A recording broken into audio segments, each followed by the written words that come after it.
नमस्कार, खबर उत्तराखंड में आप सभी का स्वागत है। मैं हूं आपके साथ ऋचा सिंह। बड़ी शुरुआत करेंगे पर उससे पहले एक नजर सुर्खियों पर। केंद्रीय मंत्रियों नितिन गडकरी और प्रकाश जावड़ेकर से वीडियो कॉन्फ्रेंसिंग के जरिए जुड़े सीएम रावत। चारधाम यात्रा परियोजना की हुई समीक्षा। कोविड पर सीएम ने मुख्य सचिव और सचिव स्वास्थ्य के साथ किया विचार विमर्श। शनिवार और रविवार को हो सकता है पूर्ण लॉकडाउन। सीएम त्रिवेंद्र सिंह रावत ने सचिवालय में की ग्रोथ सेंटर योजना की समीक्षा। क्षेत्रवासियों की आय और बढ़ोतरी पर की गई चर्चा। पूर्व मुख्यमंत्री के बयान पर बीजेपी प्रदेश अध्यक्ष वंशीधर भगत ने साधा निशाना। कहा विल को फायदा देने के लिए घोषित किया गया स्कैप चैनल। 72 घंटों के बाद रुद्रपुर और बाजपुर से हटाया गया संपूर्ण लॉकडाउन। नियमों के साथ शाम 7 बजे से रात 8 बजे तक खुलेगा बाजार। और लगातार बारिश और पत्थरों के कारण केदारनाथ नेशनल हाईवे को किया गया बंद। हाईवे के दोनों ओर वाहनों की लगी लंबी कतारें। आप देख रहे हैं के न्यूज, खबरों का सारथी। खबरें शुरुआत करते हैं। केंद्रीय सड़क परिवहन एवं राजमार्ग मंत्री नितिन गडकरी, केंद्रीय वन एवं पर्यावरण मंत्री प्रकाश जावड़ेकर और मुख्यमंत्री त्रिवेंद्र सिंह रावत ने वीडियो कॉन्फ्रेंसिंग से चारधाम परियोजना की समीक्षा की, जहां सीएम ने कहा कि गैरसैंण को राज्य की ग्रीष्मकालीन राजधानी बनाया गया है। उन्होंने केंद्रीय मंत्री नितिन गडकरी और गैरसैंण के सड़क मार्ग को विकसित करने का अनुरोध किया है। केंद्रीय मंत्री ने इस पर सैद्धांतिक सहमति देते हुए इसका प्रस्ताव भेजने को भी कहा है।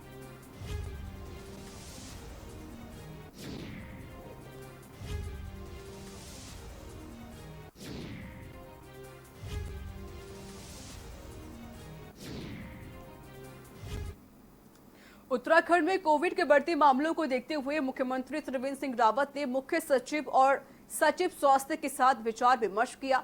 उन्होंने कहा कि हर संभव उपाय पर पूरी गहनता से विचार करते हुए आवश्यक कदम उठाए जाएं। जरूरी समझे जाने पर राज्य की सीमाएं सील करने पर और साथ ही पूरे प्रदेश में शनिवार और रविवार को पूरी तरह से लॉकडाउन करने पर भी गंभीरता से विचार किया जाएगा।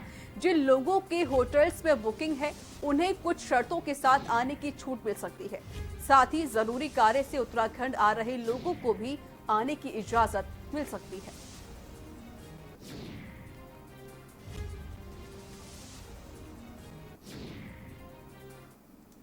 उत्तराखंड के सीएम ने सचिवालय स्थित वीर चंद्र सिंह गढ़वाली सभागार में उद्योग विभाग के अंतर्गत ग्रोथ सेंटर योजना की समीक्षा की। सीएम ने कहा कि यह देखा जाए कि संचालित ग्रोथ सेंटरों से संबंधित क्षेत्रवासियों की आय में कितनी बढ़ोतरी हुई है। हर ग्रोथ सेंटर के आउटपुट का आकलन किया जाए। एग्री बिजनेस से जुड़े ग्रोथ सेंटर को माइक्रो फूड प्रोसेसिंग से भी जोड़ा जा सकता है। ग्रोथ सेंटरों के उत्पादों की क्वालिटी और मार्केटिंग सुनिश्चित की जाए। ऑनलाइन मार्केटिंग पर भी ध्यान दिया जाए। बताया गया कि 96 ग्रोथ सेंटर स्वीकृत किए जा चुके हैं।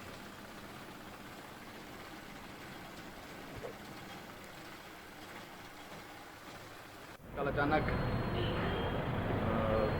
200 केस आए हैं और अगर देर रात तक देखें तो ये संख्या और अधिक हुई है।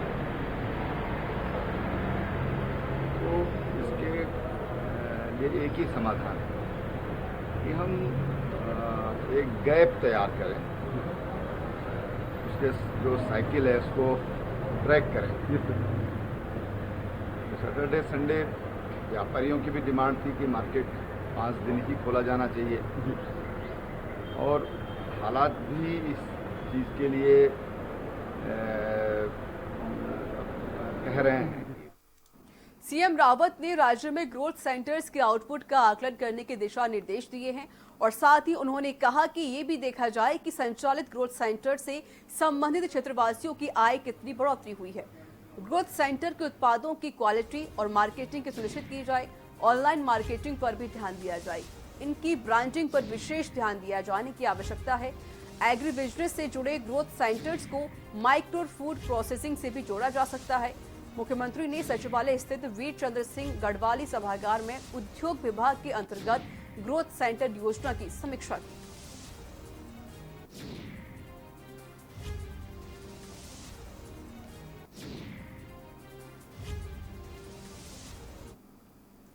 उधम सिंह नगर जिले में लगातार कोविड संक्रमितों की संख्या बढ़ती देखते हुए वायरस के संक्रमण को रोकने के लिए रुद्रपुर और बाजपुर क्षेत्र में 13 जुलाई से 72 घंटे का संपूर्ण लॉकडाउन किया जा सकता है, जिसकी अवधि समाप्त होने के बाद क्षेत्र में से लॉकडाउन हटा दिया गया है।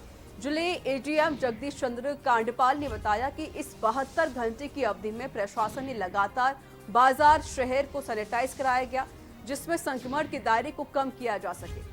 अब रुद्रपुर और बाजपुर क्षेत्र में पहले की तरह सुबह 7 बजे से लेकर रात 8 बजे तक बाजार खुल सकेंगे। और साथ ही उन्होंने ये भी कहा कि यदि कोई केस किसी भी स्तर पर जानकारी में है तो उसकी सूचना प्रशासन को जरूर देनी चाहिए। साथ ही उन्होंने ये भी कहा कि आगे लॉकडाउन ना हो, इसकी जिम्मेदारी भी हर नागरिक की है।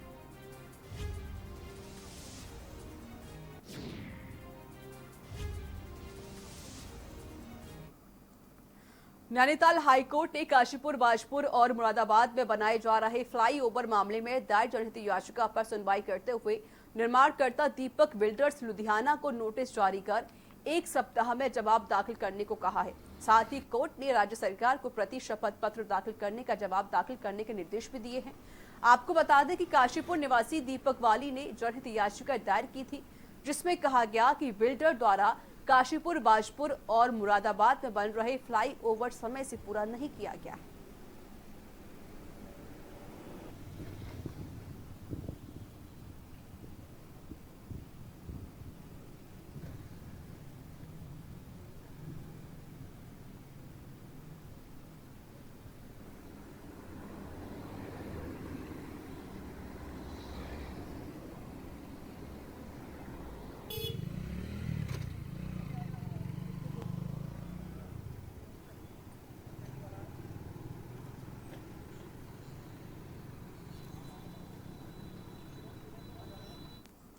और इस बीच आपको देहरादून से बड़ी खबर बता देते हैं।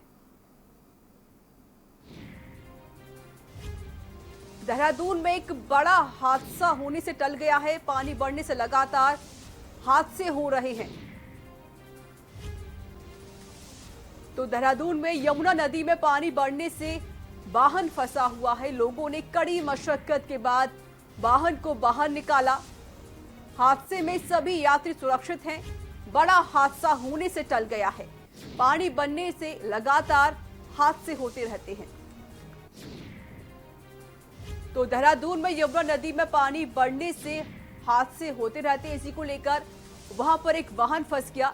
लोगों ने कड़ी मशक्कत के बाद वाहन को बाहर निकाला, लेकिन एक राहत भरी खबर ये है कि हादसे में सभी यात्री सुरक्षित हैं। एक बड़ा हादसा होने से टल गया है।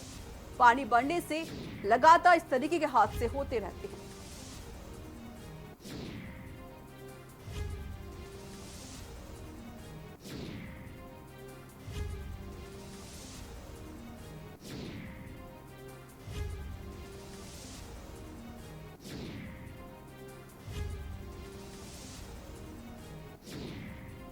तो यमुना नदी में पानी के बढ़ने से एक बड़ा हादसा होने से टल गया है। यमुना नदी में एक गाड़ी फंस गई। लोगों ने कड़ी मशक्कत के बाद उस गाड़ी को वहां से बाहर निकाला, लेकिन हादसे में सभी यात्री फिलहाल सुरक्षित हैं। किसी के हताहत होने की कोई खबर नहीं है। एक बड़ा हादसा होने से टल गया है।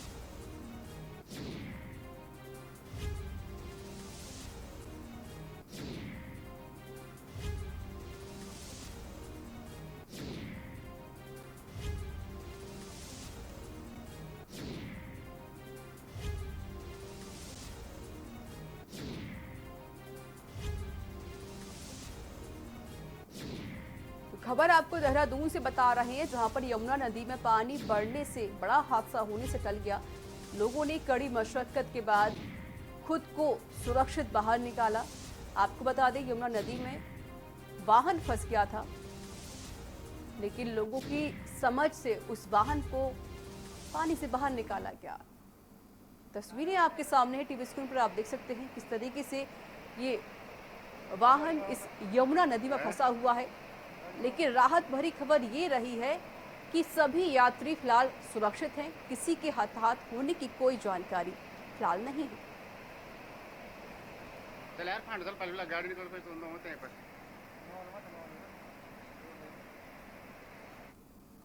चलिए खबरों में आगे बढ़ते हैं। डोईवाला केदारनाथ के ट्रैकिंग रूट पर लापता हुए 4 ट्रैकरों का रुद्रप्रयाग जिला प्रशासन और पुलिस प्रशासन के साथ एसडीआरएफ की टीमों ने पता लगाते हुए सभी को सकुशल सुरक्षित स्थान पर पहुंचा दिया है, जिन्हें अब आज हेलीकॉप्टर से रुद्रप्रयाग लाया जाएगा। ग्राम प्रधान त्रिजोगी नारायण ने बताया कि ट्रैकिंग रूट पर लापता सभी 4 ट्रैकर इस समय तोसी गांव के शांति प्रसाद के घर पर पहुंचे गए हैं। लापता 4 व्यक्तियों में से एक ट्रैकर जितेंद्र भंडारी से हुई फोन पर वार्ता के बाद पता चल रहा है कि सभी ट्रैकर सकुशल हैं और रास्ता भटकने का कारण ट्रैकिंग रूट से अलग दिशा में चल रहे थे। एसडीआरएफ टीम के साथ ही एसपी रुद्रप्रयाग और जिला प्रशासन को मुख्यमंत्री त्रिवेंद्र सिंह रावत ने इस पूरे रेस्क्यू ऑपरेशन की सफलता पर बधाई देते हुए कहा कि प्रशासनिक अधिकारियों ने सफलतापूर्वक इस रेस्क्यू ऑपरेशन को सफल बनाया है, जिसके लिए उनको ढेर सारी बधाई। मामला था जो ये अपना हाईवे बन रहा है, जो काशीपुर और बाजपुर और मुरादाबाद और रामपुर इन सबको कवर करेगा ये ब्रिज फ्लाईओवर। तो ये मामला था और क्योंकि इसका 2017 में वर्क मिला था और 2019 इसकी एंडिंग डेट थी, लेकिन बिल्डर्स द्वारा ये काम पूरा नहीं हुआ और कोर्ट के थ्रू 2 बार का एक्सटेंशन भी मिला 2020 में, तब भी ये काम पूरा नहीं हुआ, तो इसलिए ये याचिका डाली गई थी। प्रदेश में लॉकडाउन की प्रक्रिया धीरे धीरे आगे बढ़ रही है। शासन के प्रदेश के बाद अब पहाड़ के खूबसूरत और पर्यटन स्थलों के दीदार के लिए नियम में छूट दे दी गई है। अब किसी भी राज्य से अगर सैलानी 72 घंटे के भीतर अपना कोविड संक्रमण मुक्त प्रमाण दिखाता है और 7 दिन की बुकिंग होटल में करता है तो उसे क्वारंटीन नहीं किया जाएगा। इस छूट के बावजूद भी नैनीताल जिले के सबसे बेहतरीन पर्यटन स्थल मुक्तेश्वर में होटल एसोसिएशन ने निर्णय लिया है कि वे सुरक्षा के मद्देनजर अपने होटल में बुकिंग नहीं लेंगे।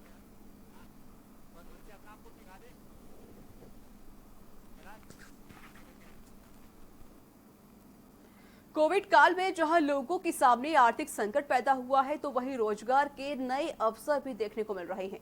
पहाड़ों में एक प्रकार की घास जो हर जगह स्वयं उग जाती है, जिसका बिच्छू घास के नाम से भी जाना जाता है। इसके रेशे से चमोली जिले के नंदप्रयाग में महिला समूह द्वारा कपड़े, कालीन, पर्दे तैयार किए जा रहे हैं।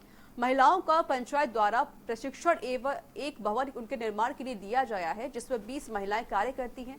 इससे उनकी भी आर्थिक मजबूती हुई है। नंदप्रयाग की अध्यक्ष डॉक्टर हिमानी का कहना है कि इससे आने वाले समय में अधिक महिलाओं को रोजगार से जोड़ा जा सकता है।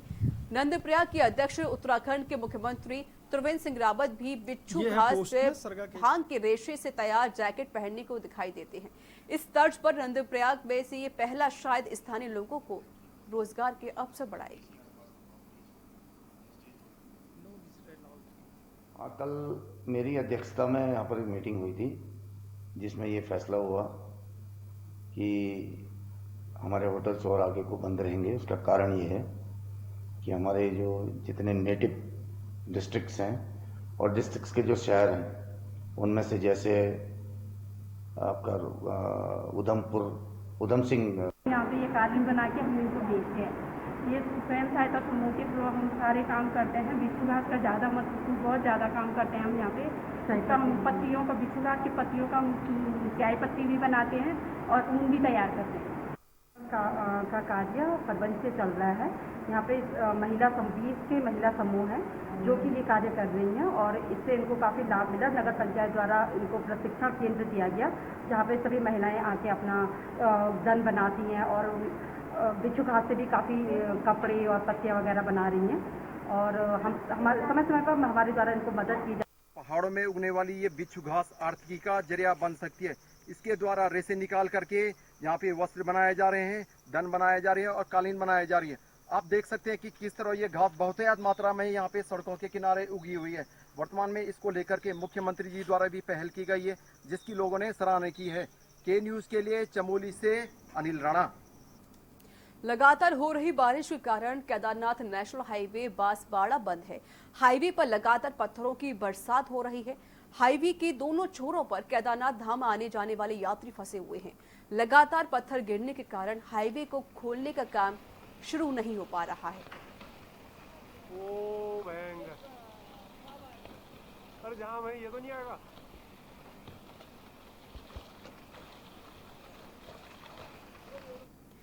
पहाड़ों में आफत की बारिश शुरू हो गई है। बारिश के कारण केदार घाटी के अखोड़ी और करसिली गांव में बादल फटने से ग्रामीणों के खेतों के अलावा गौशालाएं, पैदल मार्ग और पुल ध्वस्त हो गए हैं, जबकि गौशाला के भीतर मवेशी भी दबे गए हैं। बारिश और बादल फटने से गांव में आफत की स्थिति बनी हुई है। गांव को जोड़ने वाला मोटर मार्ग भी बंद पड़ गया है, जिस कारण आवाजाही भी ठप हो गई है। प्रशासन की टीम पैदल चलकर गांव में पहुंची है। ये रिपोर्ट देखिए।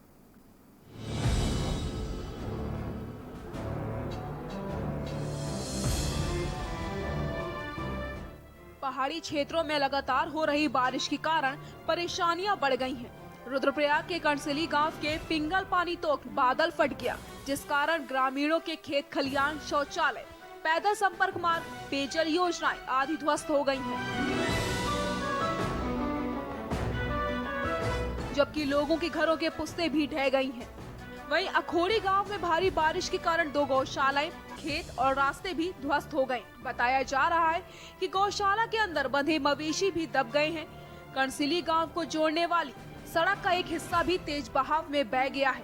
ग्रामीणों के कई आवासीय भवन खतरे की जद में आ गई हैं और उसमें दरारें पड़ गई हैं। ग्रामीणों ने घटना की सूचना प्रशासन को दी है। प्रशासन की टीमें मीलों पैदल चलने के बाद गांव में पहुंची। पीड़ितों की माने तो गुरुवार रात 2 बजे के करीब गांव में बादल फट गया, जिस कारण ग्रामीणों के खेत, शौचालय, स्नान घर, पैदल रास्ते, पेयजल योजनाएं ध्वस्त हो गयी। लगभग 2:30-3 बजे के टाइम पे बादल फटने के कारण हमारे ग्राम सभा में काफी क्षति हो चुकी है। तमाम पीने का पानी और पुलिया, स्नान घरों, लगभग हमारी रोड से लेकर नीचे नदी तक जो है, बड़ी नदी, उसमें काफी क्षतिग्रस्त हो चुकी है। हमारे करसिली ग्राम सभा में आज भूखलन होने से हमारी पूरी 15 नाली जमीन भी बगी। फिर कई 2, कई 3, कई 4, फिर स्नान घर भी, लेटरिन, बाथरूम सब साफ है। बादल फटने के कारण ऊपर रोड से लेकर और 1.5 किलोमीटर 2 किलोमीटर की दूराई में जो हमारे खेत थे, जो हमारे सार्वजनिक जल स्रोत था, जो सार्वजनिक महिला स्नानागार था, निजी एक शौचालय था और हमारी खुद मकान का आगे का पुस्ता, और यहाँ से लगभग रोड से लेकर और नीचे जो मुख्य जो बड़ी नदी है, वहाँ पूरे 1.5-2 किलोमीटर के दायरे में क्या हुआ कि जो बादल जो फटा उसके कारण पूरा तहस नहस हो चुका। प्रचंड बारिश ने जहां कई गांवों को जलमग्न कर दिया, अब ग्रामीणों के चेहरे पर दहशत साफ तौर पर देखी जा सकती है। जहां ध्वस्त हुई सभी व्यवस्थाओं ने मुसीबतों को बढ़ा दिया है। के न्यूज़ के लिए रुद्रप्रयाग से रोहित डिमरे की रिपोर्ट। डोईवाला के ग्रामीण इलाकों में आए दिन हो रहे गुलदार के हमलों से लोगों में दहशत का माहौल बन गया है, जिसके चलते एक बार फिर लच्छीवाला रेंज अंतर्गत खेरी इलाके में गुलदार ने एक बछिया को अपना निवाला बना लिया। इससे पहले भी वह गुलदार इलाके के कई कुत्तों और पशुओं को अपना निवाला बना चुका है। लगातार हो रहे गुलदार के हमलों से अब इंसानों में भी भय सताने लगा है। कहीं यह गुलदार अब उन्हें भी अपना निवाला ना बना ले, जिसके चलते ग्रामीणों ने प्रशासन से जंगल के किनारे इलेक्ट्रो फेंसी लाइन लगाई और वन विभाग द्वारा जंगल से सटे इलाकों में लगातार पेट्रोलिंग कराई जाने की मांग की है, जिससे ग्रामीणों को गुलदार से निजात मिल सके।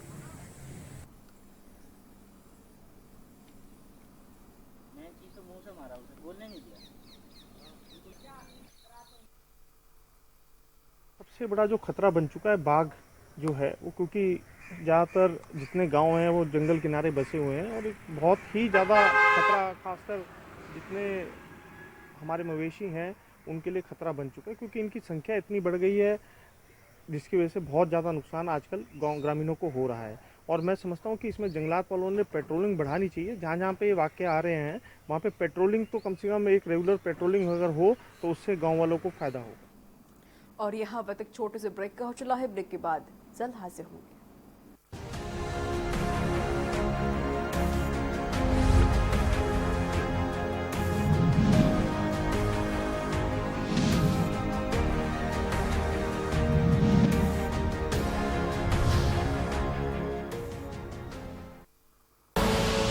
आप देख रहे हैं के न्यूज़, खबरों का सारथी। खुदी को आजमाया है तो ये अंदाज आया है, खुदी को आजमाया है तो ये अंदाज आया है। तुम में भी मैं हूं, शुद्ध प्लस पान मसाला।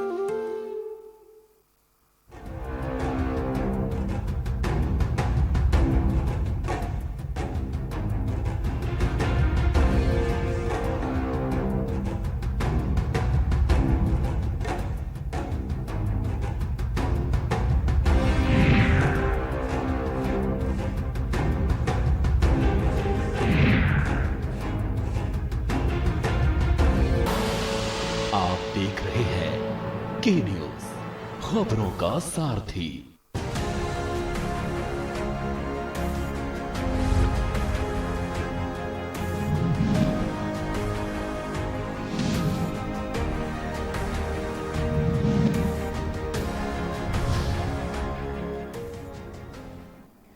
ब्रेक के बाद स्वागत है। खबरों में आगे बढ़ते हैं। डेंगू के प्रकोप से बचने के लिए जिला प्रशासन नगर निगम अपने स्तर से लगातार प्रयास कर रहा है।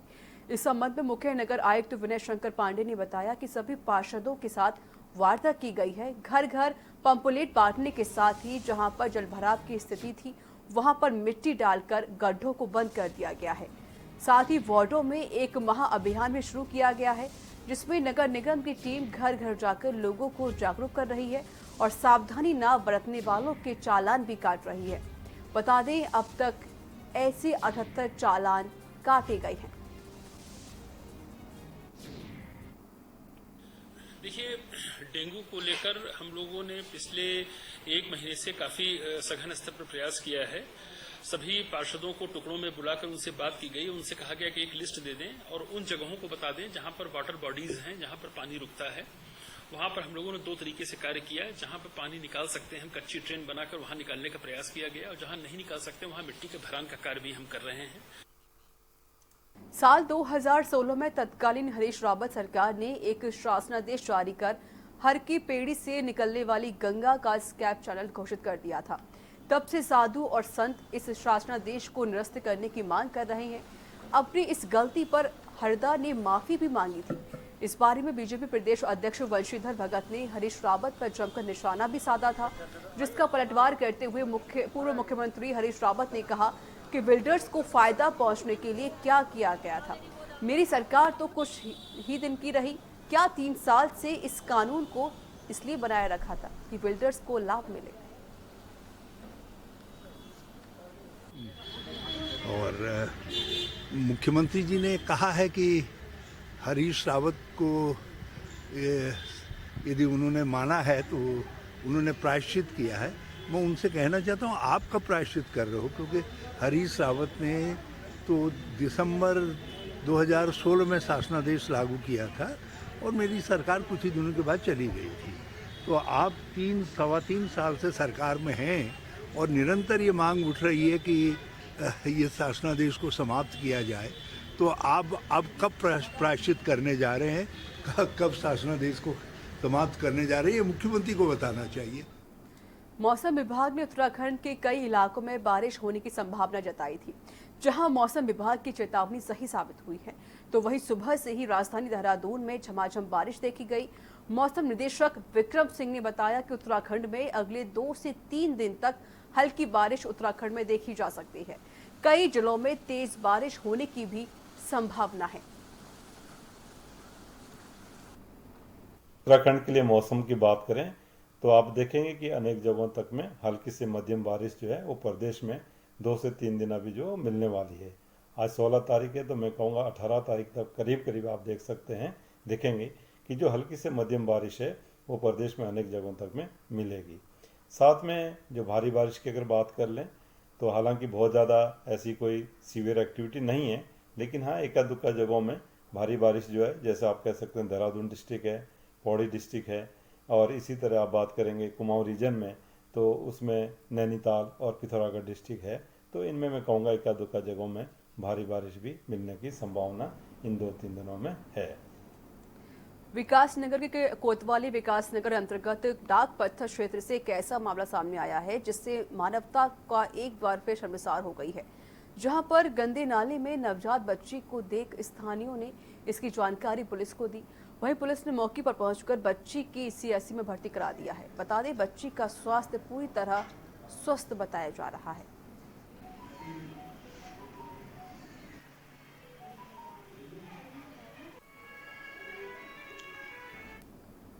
उत्तराखंड सरकार के प्रवक्ता मदन कौशिक ने सर्किट हाउस में अधिकारियों के साथ बैठक की।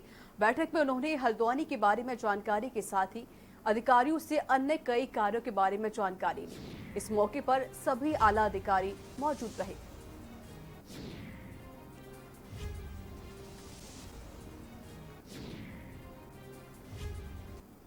उत्तराखंड में लगातार कोविड संक्रमितों में हो रहे इजाफे को लेकर शासन प्रशासन जहां गंभीर है, तो वहीं उधम सिंह नगर जिले के नवनियुक्त पुलिस अधीक्षक दलीप सिंह कुंवर ने भारत नेपाल सीमा के अधिकारियों के साथ बैठक कर उत्तर प्रदेश व नेपाल की सीमा पर सतर्कता बरतने को लेकर सख्त निर्देश दिए हैं।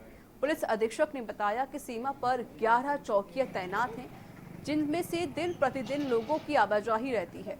इसको लेकर राजस्व व पुलिस की संयुक्त टीम मेडिकल द्वारा परीक्षण किया जाना है।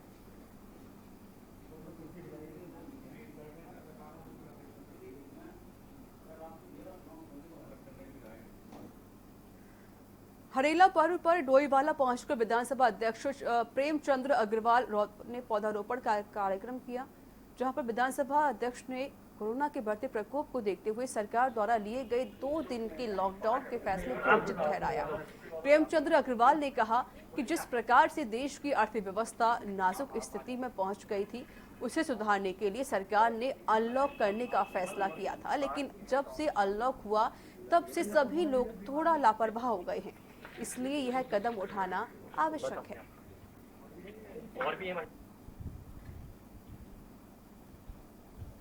सबसे बड़ी जो कोरोना जैसी महामारी का हम लोग निदान ढूंढ रहे हैं या उसका रोकथाम के लिए बात करते हैं, ये सबसे बड़ा है कि हम मास्क लगाएं, हम लोग सोशल डिस्टेंसिंग रखें, हम लोग सैनिटाइज अपने हाथों को करते रहें, ये इसका सबसे बड़ा उपाय है।